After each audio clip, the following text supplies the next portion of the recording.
সে অনেক কাল আগে মধুপুর গ্রামে কমলা নামে একটি মেয়ে বাস করত। একদিন সে মোড়লের সাথে কথা বলছিল। আপনি তো সবই জানেন মোড়ল সাহেব, আমার স্বামী চলে গেছে আজ 2 বছর হতে চলল। আহা, এভাবে কেন বলছিস? তোর স্বামী তো আর মরে যায়নি, সে কোথাও একটা লুকিয়ে আছে। আমার মনে হয় সে আর বেঁচে নেই। যদি বেঁচে থাকতো তাহলে নিশ্চয়ই ফিরে আসতো। কি যে পাগলের মতো কথা বলিস তুই! তোর স্বামী কেন শুধু শুধু লুকিয়ে থাকবে? আসলে শুরু থেকেই তিনি আমায় পছন্দ করতেন না। তার বাবা মা আমার সাথে জোর করে বিয়ে দিয়েছিল, আর এরপরে আমি গর্ভবতী হয়ে পড়ি। আমার একটা মেয়ে হয়, এর জন্য সে বাড়ি ছেড়ে পালিয়েছে। তোর মতো ভালো মেয়ে এ গ্রামে আর দুটো নেই রে মা। আমি তোকে নিজের সন্তানের মতোই মনে করি। আমি জানি মোড়ল সাহেব, তাই তো কোনো বিপদে আপদে আপনার কাছেই ছুটে আসি। খুব ভালো কথা। এবার বল তো তোর কি চাই? আমাকে যদি গ্রামে এক টুকরো জমি দিতেন তাহলে আমি একটা ঘর করে থাকতে পারতাম মোড়ল মশাই। কেন? এই গ্রামে তোকে আলাদা করে ঘর করতে হবে কেন? তুই আমার বাড়িতেই থাকবি। আমি তোকে নিজের মেয়ের মতোই মনে করব রে। না না সাহেব, আমি কারো বোঝা হতে চাই না। আমার ছোট্ট মেয়েটাকে নিয়ে আমি শুধু আশ্রয় চাই। তুই যেমনটা চাইবি তেমনটাই হবে। আমি তোকে আগামীকাল গ্রামের উত্তর দিকে একটু জমি দেব। সেখানেই তুই আর তোর মেয়ে ময়না ঘর করে থাকবি, কেমন?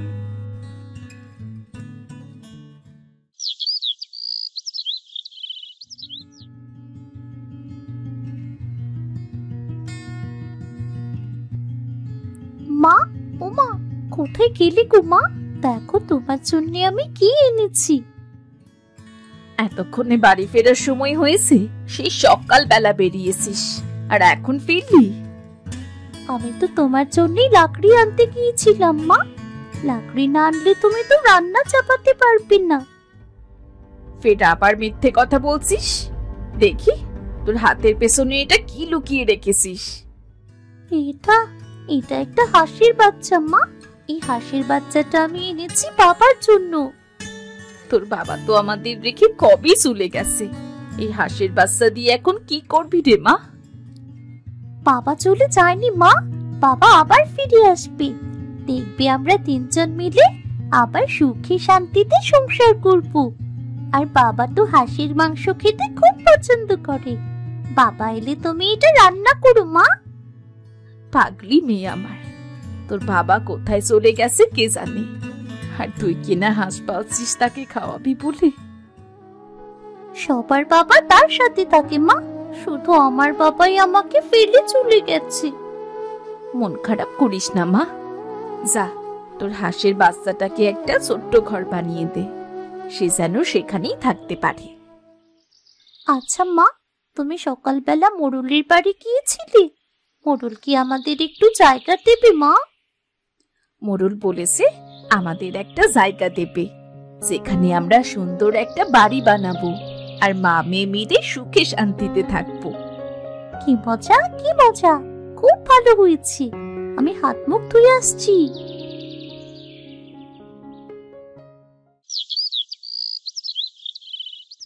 ওই একই গ্রামে বাস করত একজন লোভী কবিরাজ। ও কবিরাজ মশাই, আপনার তো অনেক ক্ষমতা। আপনি হাত দেখে অনেক কিছু বলে দিতে পারেন। তা আপনি বলতে পারেন আমার স্বামী কোথায় আছে? তা অবশ্য একটু আধটু বলতে পারি, কিন্তু এমনিতে বলি না রে।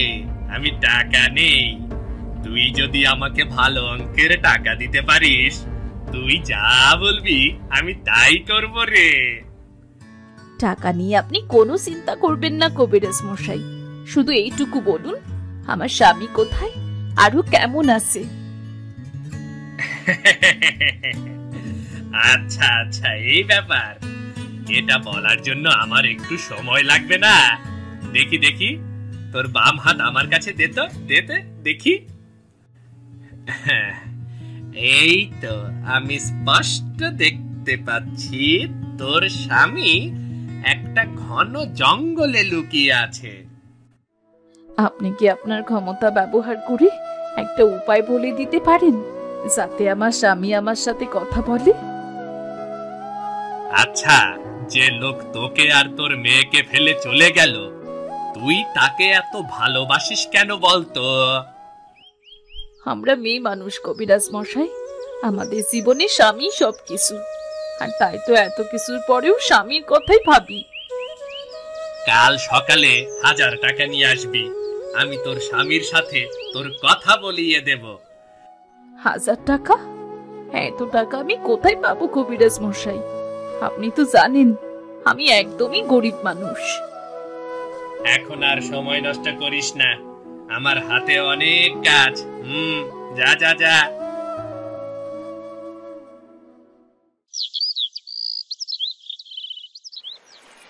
ধীরে ধীরে কত বড় হয়েছিস। আমার বাবা আসলে তোকে জবাই করবো, আর আমার বাবাকে রান্না করে খাওয়াবো।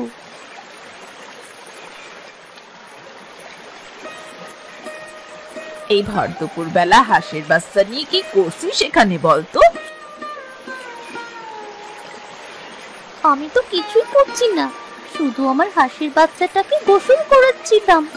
জানো তো, এই হাঁসের বাচ্চাটা আমি আমার বাবার জন্যই পালছি। ইস, সাহস তো কম নয়। আমার পুকুরে তুই তোর হাঁসের বাচ্চাকে গোসল করিয়েছিস? আমার অনুমতি নেবার প্রয়োজনও মনে করিসনি? তুমি রাগ করো না চাচি।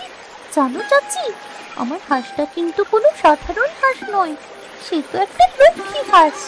দেখবে, তোমার পুকুরের কোনো ক্ষতি হবে না। আমি আড়াল থেকে সব শুনছিলাম। তুই হাঁসকে বিড়বিড় করে কি যেন বলছিলি।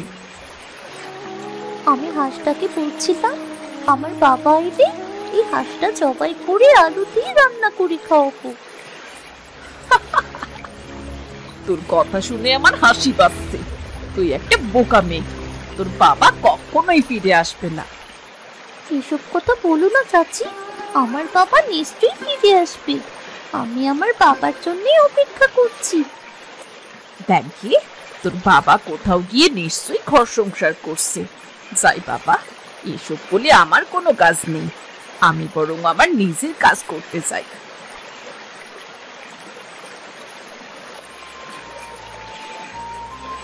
এরপর ময়না সেখান থেকে কাঁদতে কাঁদতে বাড়ি ফিরে এলো।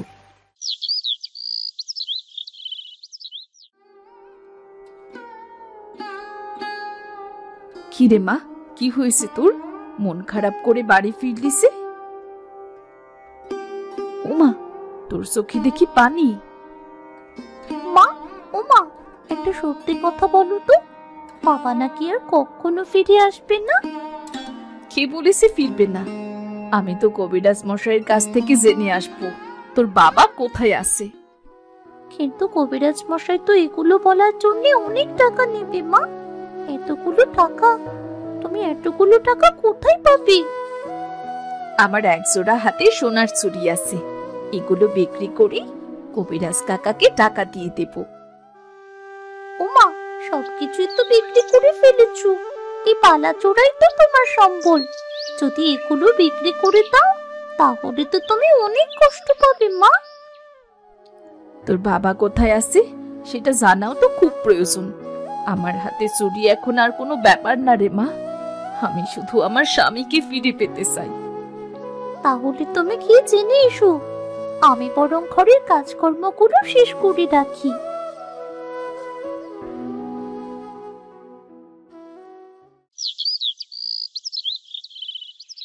এরপর কমলা বালা বিক্রি করে টাকা নিয়ে গেল কবিরাজ মশাইয়ের কাছে। কিরে, খালি হাতে এসেছিস যে? তোকে তো বলেছিলাম সঙ্গে করে টাকা আনতে। শোন, খালি হাতে কিন্তু আমি কিছুই দেব না, বলে দিলাম। আমি আপনার জন্য টাকা নিয়ে এসেছি। টাকা নিয়ে আপনি কোনো চিন্তা করবেন না কবিরাজ মশাই, শুধু আমাকে সত্যি খবরটা বলুন একবার। এতগুলো টাকা তুই কোথায় পেলি বলতো? কোথায় পাবো কবিরাজ মশাই? আমার কাছে তো কোনো টাকা ছিল না। হাতের এক জোড়া সোনার চুড়ি ছিল, সেগুলোই বিক্রি করে এনেছি। তুই ভালো কাজ করেছিস। বিক্রি করবি না তো কি করবি? ঠিক আছে, আমি আয়নায় দেখে বলে দিচ্ছি তোর স্বামী কবে ফিরে আসবে।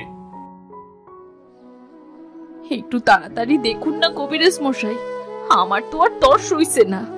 গত 2টা বছর ধরে স্বামীর জন্য অপেক্ষা করতে করতে আমি পাগল হয়ে গেছি। এই তো তোর স্বামীকে আমি আয়নায় স্পষ্ট দেখেছি। আগামী 1 মাসের মধ্যে তোর স্বামী বাড়ি ফিরে আসবে রে। সত্যি বলছেন কবিরাজ মশাই? সত্যি আমার স্বামী বাড়ি ফিরে আসবে? হে ঈশ্বর, তুমি আমার মুখের দিকে তাকিয়েছো। আমি শুধু শুধু কেন মিথ্যা কথা বলবো বলতো? তোর স্বামী সত্যি সত্যি বাড়ি আসবে। যা যা যা যা যা, এখন আর কোনো চিন্তা করিস না, নিশ্চিন্ত মনে বাড়ি ফিরে যা। কেমন? নিশ্চিন্ত মনে বাড়ি যাবি।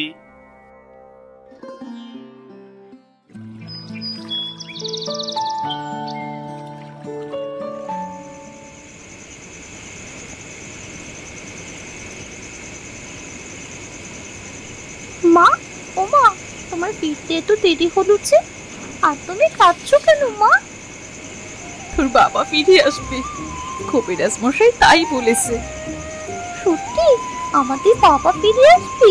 আমি বলেছিলাম না, বাবা কখনোই আমাদের ছেড়ে অন্য কোথাও বিয়ে করতে পারে না।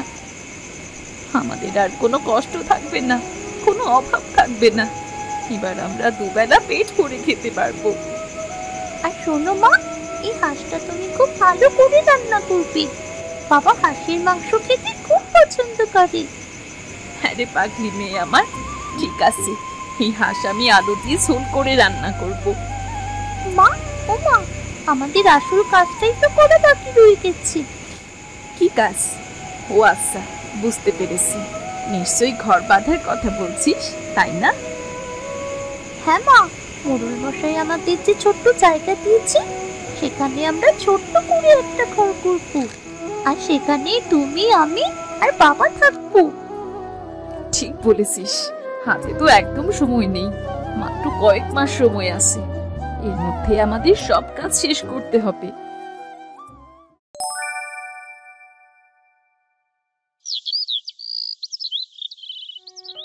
এদিকে সত্যি সত্যি 1 মাস কেটে গেল, আর হঠাৎ করেই ফারুক বাড়ি ফিরে এলো। কমলা, ও কমলা, কোথায় গেলে? তোমরা দেখো, আমি ফিরে এসেছি। কমলা, দেখো। তুমি তুমি ফিরে এসেছো? ময়না, ময়না কোথায় গেলি রে মা?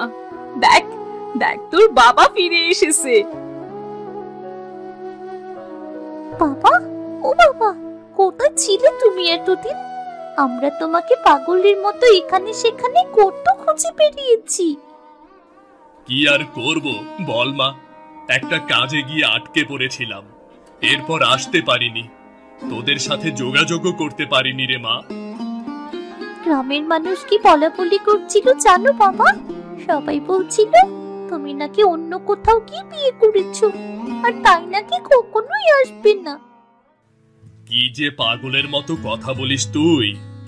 তোদের মতো সন্তান আর বউ থাকতে আমি কেন অন্য কোথাও বিয়ে করব বল? এই দেখো, তোমার মেয়ে তোমার জন্য একটা হাঁস পেলেছে। সে বলছিল তুমি এদের নাকি জবাই করে খাওয়াবে তোমাকে। দেখলে বউ, আমার মেয়ে ময়না ঠিকই মনে রেখেছে। হাঁসের মাংস আমার কত প্রিয়। ভালো করে আলু দিয়ে মাংসটা ঝোলঝোল করে রান্না করো, কেমন? 2 বছর হয়ে গেছে আমরা একসাথে বসে খেতে পারি না, আজ আমরা 3 জন মিলে একসাথে বসে খাবো।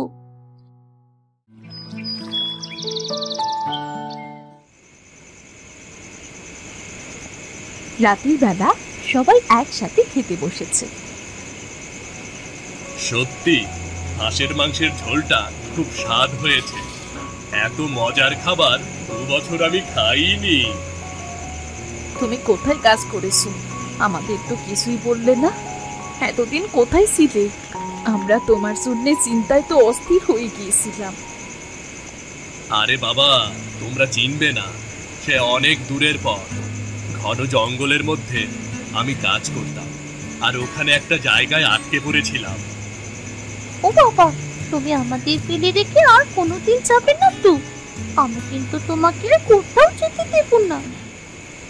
বোকা মেয়ে আমার, আমি তোদেরকে ফেলে রেখে কোথায় যাব বলতো? তোরা আমার সব কিছু রে। আমি আর অন্য কোথাও যাচ্ছি না তোদের ছেড়ে। হয়েছে হয়েছে, খেতে বসে আর অত কথা বলতে হবে না। এখন আরাম করে খাও। তোমার মেয়ে কত কষ্ট করে হাঁসটা বড় করেছে। ঠিক কথা বলেছ, হাঁসের মাংসটা খেতেও অপূর্ব হয়েছে। আহ, আচ্ছা শোন মা, আমি তোর জন্য আর তোর মায়ের জন্য নতুন জামা কাপড় এনেছি, ব্যাগের মধ্যে রাখা আছে রে। কি বাবা, সত্যি? তুমি আমাদের জন্য সত্যি জামা কাপড় এনেছো? তাহলে এতক্ষণ দিলে না যে? আমি ভেবেছিলাম রাতে খাবারের পর তোদেরকে চমকে দেব। যা, কাপড়গুলো বের করে নিয়ে আয়, যা যা।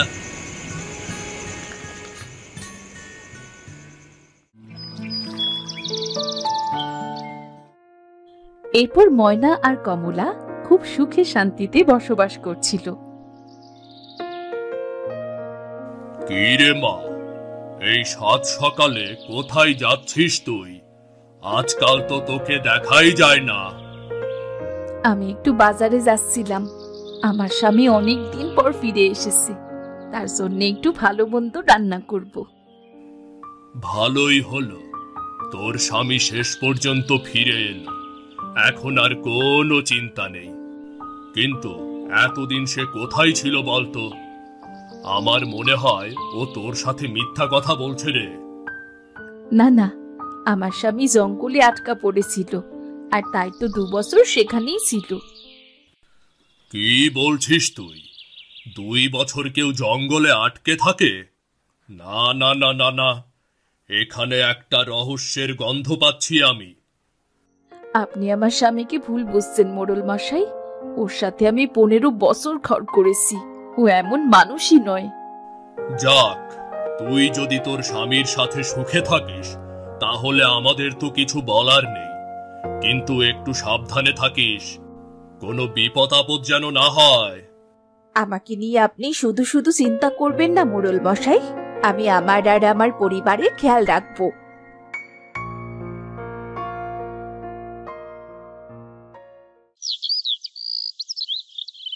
এরপর কমলা তার স্বামীর জন্য বাজার করে বাড়ি ফিরে এলো।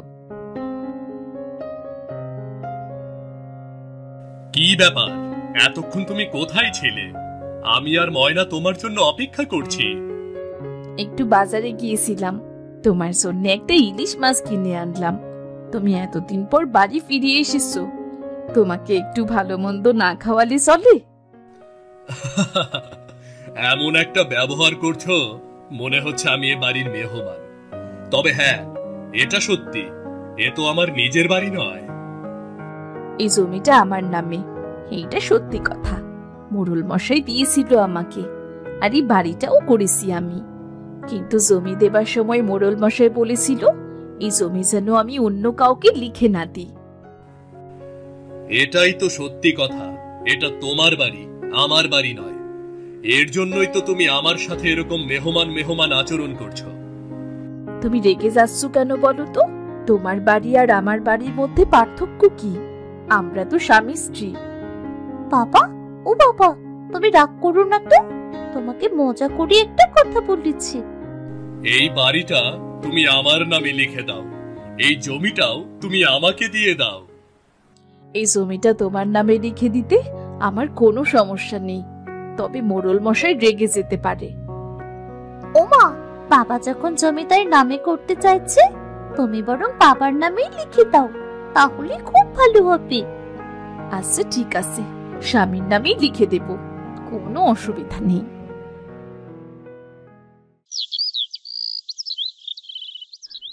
সেদিন বিকেলবেলা মোড়ল মশাইয়ের কাছে ফাতেমা নামে একটি মেয়ে এলো।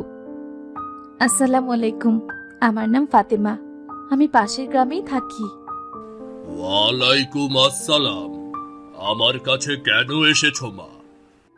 আমি আপনার কাছে এসেছি বড্ড বিপদে পড়ে। আমি আমার স্বামীকে ফিরিয়ে নিয়ে যেতে চাই। কি বলছো তুমি? তোমার স্বামীকে আমি কোথায় পাবো? তোমার স্বামীকে তো আমি চিনিও না। আমার স্বামীর নাম হবে, আপনি আমার স্বামীকে খুব ভালোভাবেই চিনেন। ওই গ্রামেই থাকেন উনি। ওনার বউয়ের নাম কমলা। অনেক সাংঘাতিক কথা তো। তার মানে ফারুক এতদিন বিয়ে করে অন্য জায়গায় সংসার করছিল? বিয়ে করে অন্য কোথাও সংসার করছিল আমার সাথে, আর এখনো বাড়িতে ফিরে এসেছে শুধুমাত্র আপনার দেওয়া জমিটা দখল করার জন্য। তাই তো আমার মনে সন্দেহ হয়েছিল, এই 2টা বছর ও কোথায় ছিল। আমি শুধু আমার স্বামীকে ফেরত চাই। না না না, এত বড় অন্যায় অবিচার আমি কখনোই মেনে নেব না। এটা আমার গ্রাম, আমিও গ্রামের মোড়ল। ফারুককে তার অপকর্মের শাস্তি পেতেই হবে। চলো, আমি তোমাকে নিয়ে ফারুকের বাড়িতে যাচ্ছি।